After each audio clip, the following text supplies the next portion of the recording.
Yeah, I guess I was just, I've had some interesting experiences where this world has kind of gone really like short glimpses and something's changed.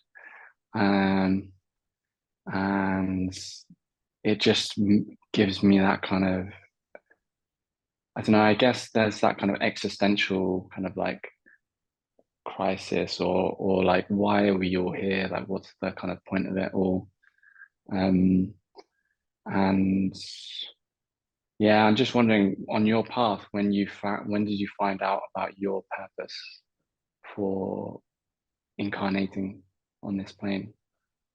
Did it become clear? Is it or was it a specific event that kind of induced that? Or yeah, so Right. just wondering. Okay. So, Bryn, what I know about your journey based on our conversation last week seems that the energy is making its way up towards your head. And so, for many people, when the energy enters into the head, either it rises from the base up to the spine and eventually makes it into the head. Some people, the energy pours in from the head downwards. For some as well, practicing a lot of mind-based practices of meditation, self-inquiry, you know, questions like what is the sound of one hand clapping? Who am I? What is the nature of reality? Very much mind-based phenomena. This can trigger what we could call existential questions. When it gets uncomfortable, you know, you may call it an existential crisis. You know, who am I? What is the purpose of being here? What is the purpose of all of this, of reality? And then, of course, we do come to realizations that it's all consciousness. This is all awareness. You can say it's all like a dream. It's all an illusion. Some, you know, may talk about it in this way. And these are insights that will come as the energy makes its way to the head.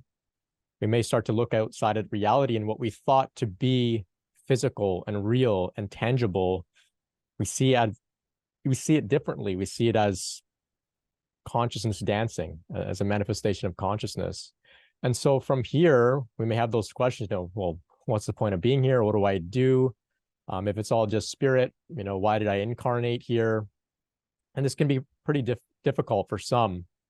So this is what we speak about when we're talking about embodiment and we're talking about integration or reintegration back into the world of form after realizing the formless or realizing emptiness or consciousness or that it's all a dream. So integration and embodiment addresses your question here. You know, what do I do in the world now? I've seen that it's all consciousness. I've seen that it's all a dream. Okay, but I'm still here.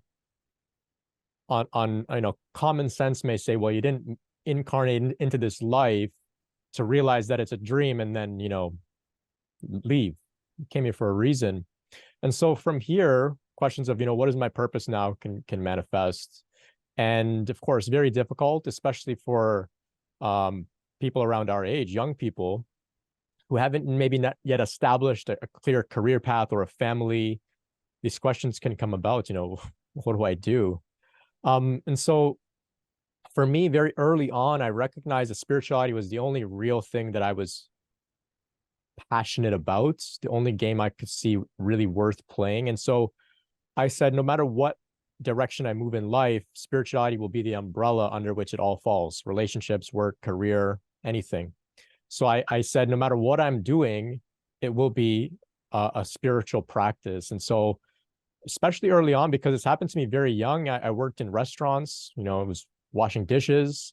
And that was a very spiritual practice for me, just practicing mindfulness, being present, and whatnot.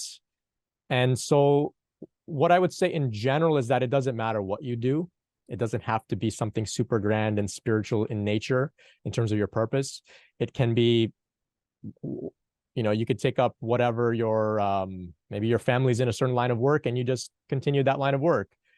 You know, whatever it could be. Maybe you just have to take the first job you can get just to pay the bills, and that ends up being sort of a career path for you.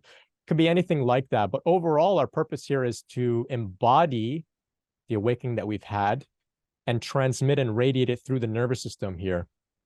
And how we do that, it doesn't matter where we go, what we're doing. You can be a fully enlightened person, you know, picking up garbage, and it's still part of the work, and it can still be a great chance to demonstrate integration. But for me, I was told at the end of 2019 in a meditation, you could say by my Kundalini or by my guides or by the divine, however you want to think about it, that I would be sharing as a messenger for people going through awakening at this time of ascension on the planet. So I was fortunate enough to have been given this clear instruction that this is what I'll be doing. And around that, this all just kind of takes place on its own. I don't put much effort. I don't stress. It just kind of starts happening. So for many of us that are go through Kundalini awakening, we do have a clear path that, we may be told directly. You may receive a vision. Maybe a mentor will pick up on it and tell you. You may just know, looking back at your life, that you're meant to do this work. So for example, I was just talking with somebody yesterday. He was struggled with addiction, got clean, began to do men's work, began to support people with addiction. So he's been in the healing space. And then later on, he began to have a Kundalini awakening. And so I told him, he already knew this, but I just reinforced it for him. Look at your life. You've been in training to be a healer and a spiritual guide and a teacher and a mentor all of this time anyway. You can't, abandon all of this training that you went through when you were doing all this work as a men's work and dealing with people with addiction. Now you're going to be doing something in a more spiritual way. So I invite everybody to consider what their life has looked like. What are the themes that came up? Especially consider childhood.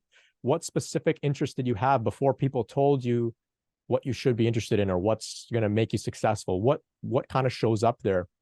I was listening to a conversation briefly. I didn't finish the whole thing, but it was with Andrew Huberman and Robert Greene on his podcast about purpose. And both of them said when they were young, Andrew Huberman, and he's like a scientist, a biologist, neuroscience guy. Even at that age, he looked at animals. He was really fascinated by animals. Robert Greene, really fascinated with words. Huberman became a scientist, professor. Greene became an author. And that was very clear since they were children. So for me as a child, I was very much interested in people. I was very much inclined to speak and to converse. And so it just makes sense for me. So I invite everybody to zoom out, take a look at your life. The themes may be there and you may already have a hint. Just go for it. You can't mess up. You can't mess up. This is so profound that the divine won't let you mess up. So, just follow the flow. And I hope that you can, make sense of where your life is meant to go. Cool. Yeah, no, thanks, Brent. That's great. Yeah, no problem.